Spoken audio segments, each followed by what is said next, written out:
Dr. Yao Osafu of Medicus Hospital. Good evening, Doc. Hi, Kofi. Good evening. Good evening, Doc. How are you? I'm very well. How are you?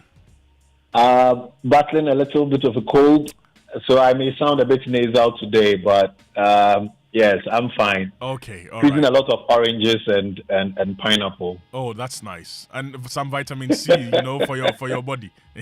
Original vitamin C from the oranges. Yes, vitamin C from the oranges. Okay, all right. Doc, Right. last week we started our conversation. I still have the notes that I took down, when we talked about labeling, finding the name of the food. It must have the list of ingredients, and they have to state the ones that can cause allergies. Yes. Storage, the name and address of manufacturer, durability, the weight and volume.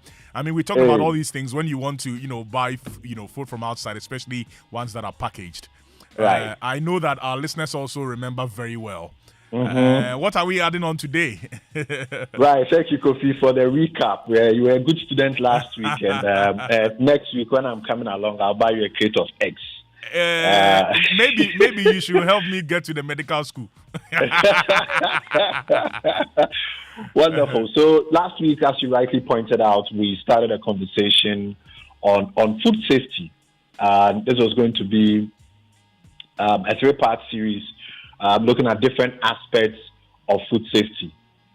I did mention that food safety, nutrition, and food security are inextricably linked. And there were also some very, very sobering statistics with about 600 million people all around the world, almost 1 in 10, falling ill after eating contaminated food. The way I like my food, and I think most people do. Philip also likes his food.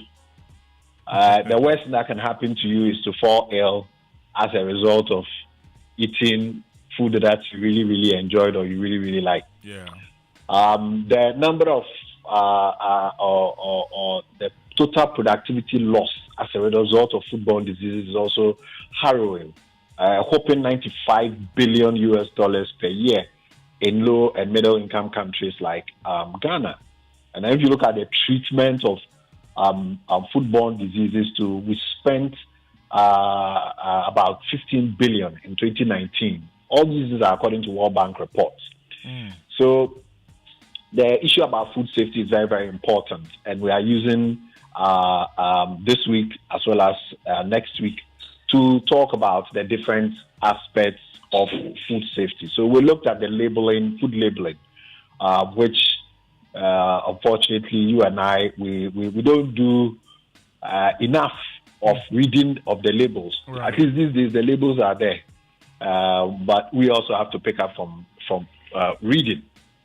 Now this week today I want us to look at another aspect of food safety, which has to do with contamination of food by microorganisms. Contamination of food by microorganisms. Well, from the farm gates or from the farm to the table, Kofi, there are numerous opportunities for microorganisms to contaminate the food that we are going to consume. And by food, we mean both crops and meat or animals that we slaughter. These microorganisms may be bacteria, they may be viruses, they may be parasites, or they may be chemical toxins produced by some of these microorganisms, and even fungi, which most people will not be familiar with, but I think a lot of us are familiar with bacteria and viruses.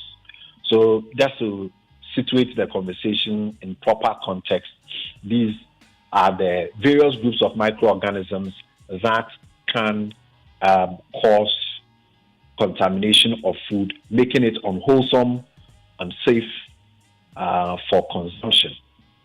So, Kofi, let's look at the first step. I'm going to discuss the opportunities for contamination before I go into the individual organisms. So, pre-harvest or pre-slaughter stage, we are looking at both crops and the meat. So, before we harvest, while the food is on the farm, That's the first opportunity for contamination. And why do we say so? Well, we use sometimes contaminated water or sewage for irrigation. And Kofi, I'm sure you've observed it before when you find out that some people are growing vegetables in different parts of Accra, and where they get their water source to water these vegetables.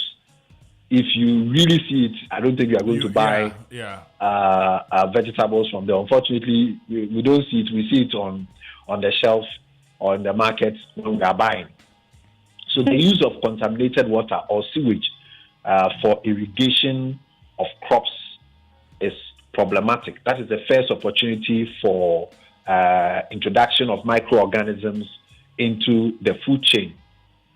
The second is the application of untreated manure as fertilizer. So animal droppings, very, very common method of providing organic manure, as we call it. But there is a risk if this organic manure, the droppings from these animals are untreated and you're using them directly. They may contain microorganisms that may get into the food chain. Again, improper compost application time prior to the harvest. So again, when you apply organic manure, there's a time duration.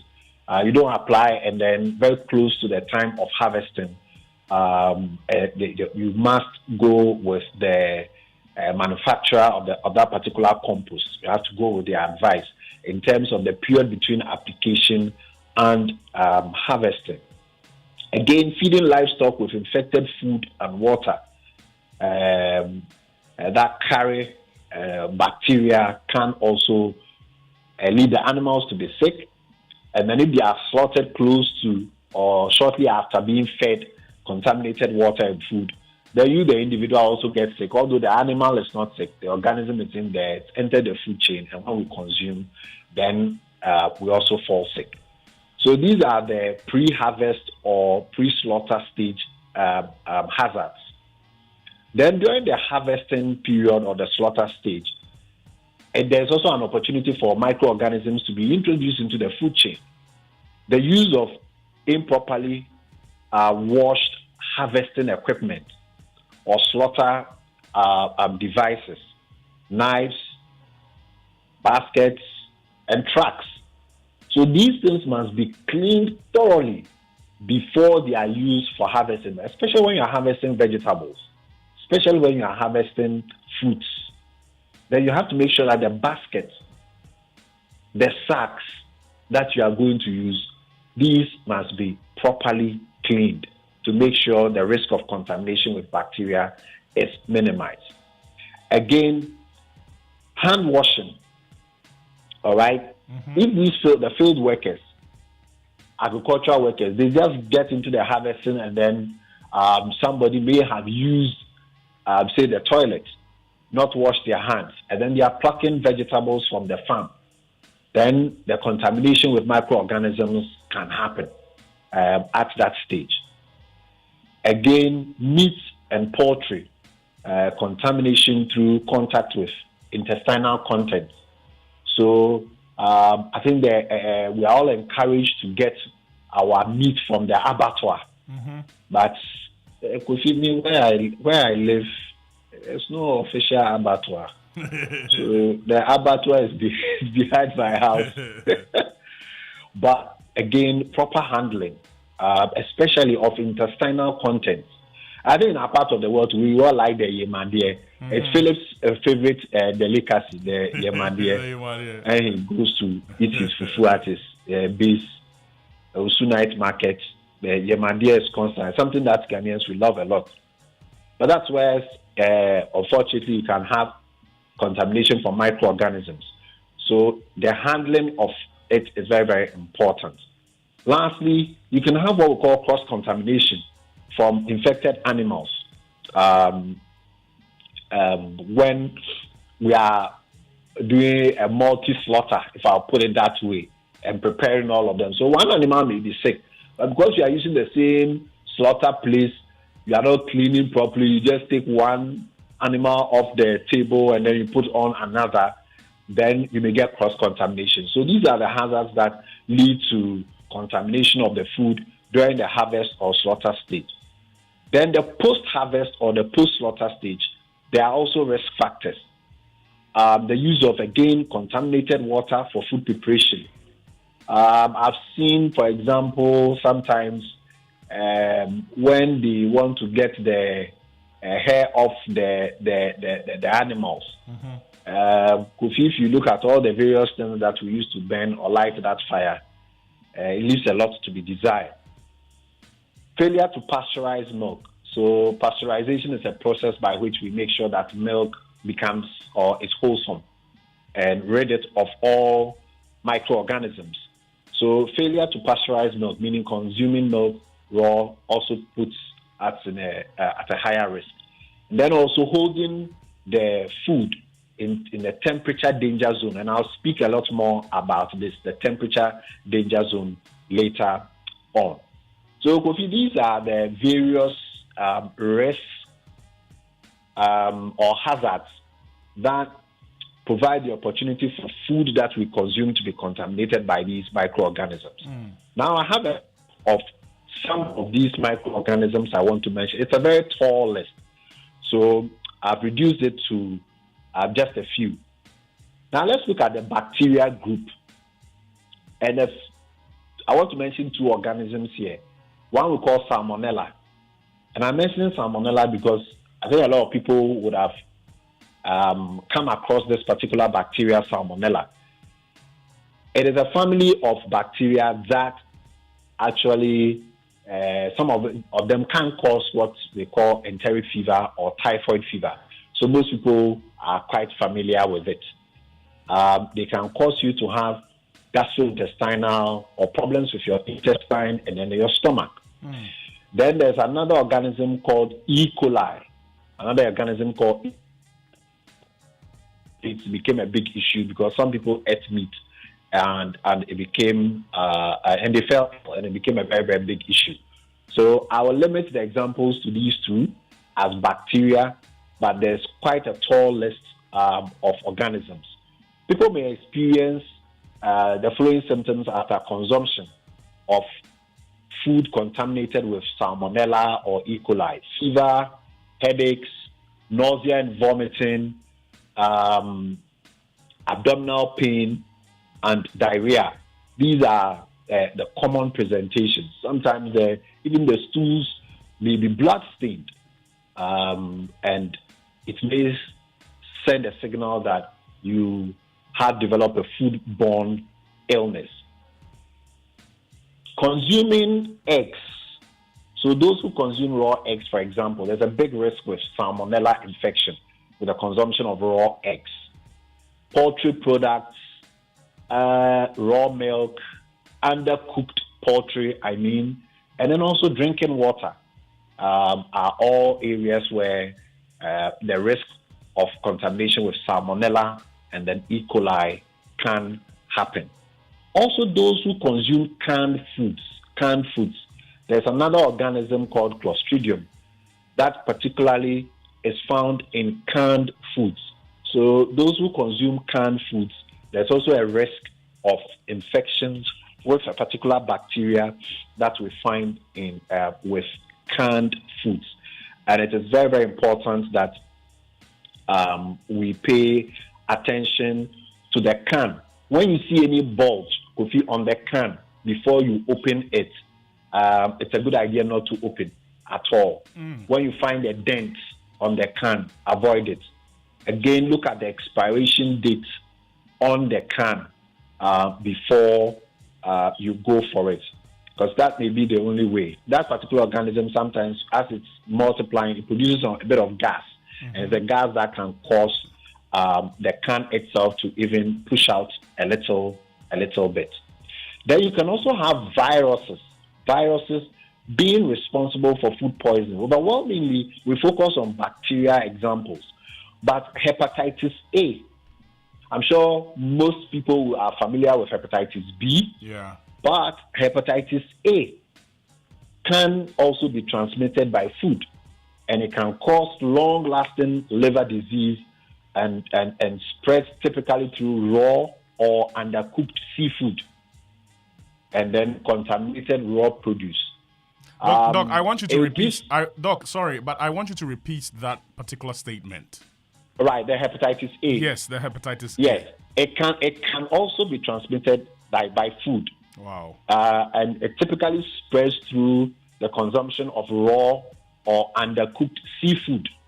So seafood is the main culprit here, or any contaminated raw produce can be the reason why hepatitis A virus is transmitted. Wow. The individual will get very, very explosive vomiting and nausea, and then a watery diarrhea with abdominal pain, and then they may get yellowing of their eyes.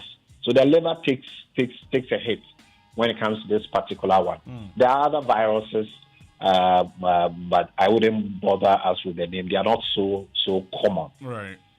So these are some of the microorganisms that I want to talk about. There are parasites that you would find, like worms, that we find, but time will not permit us to delve into all of those things. Now, I want to talk about some 4 steps to prevent food poisoning. Now, let's look at some tips for the microorganisms. So what can we do? We can do a lot. Number 1, make sure your food is clean. From the farm, the whole process is back. Kofi, you and I, we are not in charge, or we are not in control of what's happening on the farm. We are not in charge of what the market women are doing. But when you buy the food, then you can still exercise some control. So you wash your hands and work surfaces before, during, and after preparing food. So it's very, very important that you wash your hands before you handle food. Wash them thoroughly with water, running water preferably, and soap. If you don't have running water and fetch a bowl of water, let somebody fetch a cup and pour the water until you are not back into the bowl. You're not going to use that water again. Then the work surface.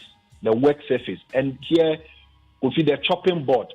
Chopping board. People use a lot of chopping board often. But if it is made of wood, you make little cuts in the wood, and food particles can get into those spaces. And then you are providing the medium. Water gets into those cut spaces. Some food particles get in there, and it's a nice niche for bacteria to grow.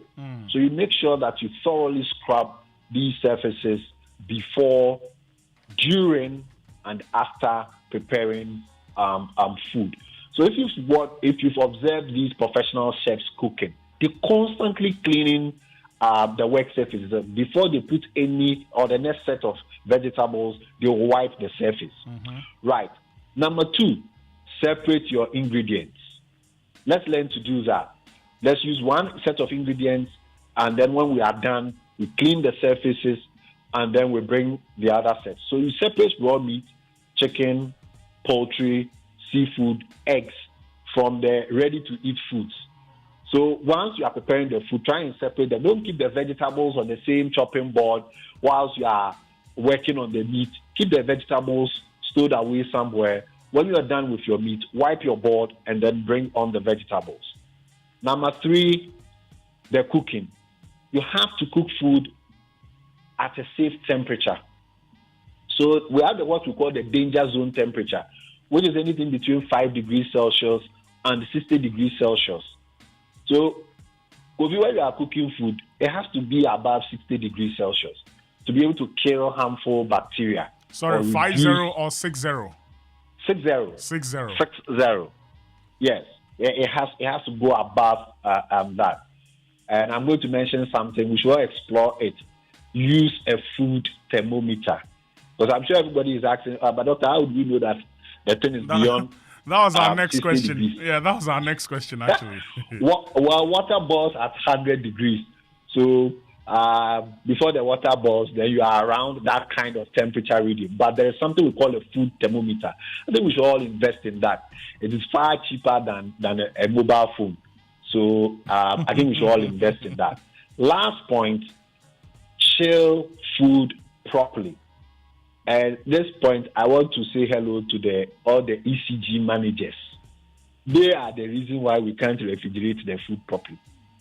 So all ECG managers, I'm greeting you. Please, the refrigerator temperature, proper, you must keep food below 5 degrees. Below 5 degrees. So this low voltage that they every now and then provide for us, there's nothing wrong with your fridge. Your fridge is brand new. It has the star rating, it has that yellow sticker on it. Yeah. But if they are not giving you that voltage, you cannot maintain that temperature. That's true. Again, I would want to recommend to everybody to get a fridge thermometer. Don't just rely on the thermostat in there, which is giving a reading. Get a fridge thermometer and leave it on one of the shelves on the inside of the thermometer. Take it out every morning and look at it. And you get to know different times of the day, what temperature. Because when you keep food in there and you think that the food is cold and it's all gone bad, if it's at a temperature that bacteria can thrive, then they will thrive. Right. If you want to refrigerate leftovers, do it within 2 hours of cooking. This one, I'm guilty. I raise my hand. Sometimes I will boil the rice somewhere around 10 a.m. on a Saturday morning. Then I'll wait sometime around 5 p.m. That's when I decide that, okay, the rice, I'm not going to go for round 2. So let me put it in the fridge. Okay. Then I get my bowl and then put it in and then put it in the fridge. No. If you want to refrigerate leftovers, do it within 2 hours of cooking. 2 hours. Okay. Doc, It looks like we're getting loads of messages. People really want to probably speak to you after this conversation. So can you please put your number out? Right. So we are out of time, but next week we'll continue and we'll have opportunity for people to call in and ask a lot of questions. Sure, most definitely. But those who want to reach out to us at Medicas Hospital, the number is 0501 477 340. 0501 477 340. We also continue the conversation on our social media handles. Medicas Hospital is our Facebook page and our Twitter handles at MedicasGH. Same for our Instagram. Thank you, Kofi. Thank you. God willing, I'll talk to you again, or I'll see you in the studio next week. That's right. Thank you very much, Doc. So that was Dr. Yao Osafo of Medicas Hospital. We've been talking about food poisoning. We started this conversation last week. We continued today. There'll be a part 3 next week. Yeah. But if there is any take home, it is that you always make sure that you're keeping your vegetables, your fruits, your chopping board, your kitchen clean generally. Separate raw and cooked food. Make sure you cook them thoroughly. Keep food at safe temperatures. And if you want to chill foods, make sure you chill them very well. Doc says we should all invest in fridge thermometers because they will help. So yeah, keep your questions, just write them down and then send them to us next week when we have a conversation with Dr. Yao Osafo. But this is where we bring to an end Drive Chat, which was brought to you by MTN, Antimaris Gripe Water, Bell Pack Paper Tissue, and Access Bank. The news is up in just about 5 seconds. Right after that, Drive Time.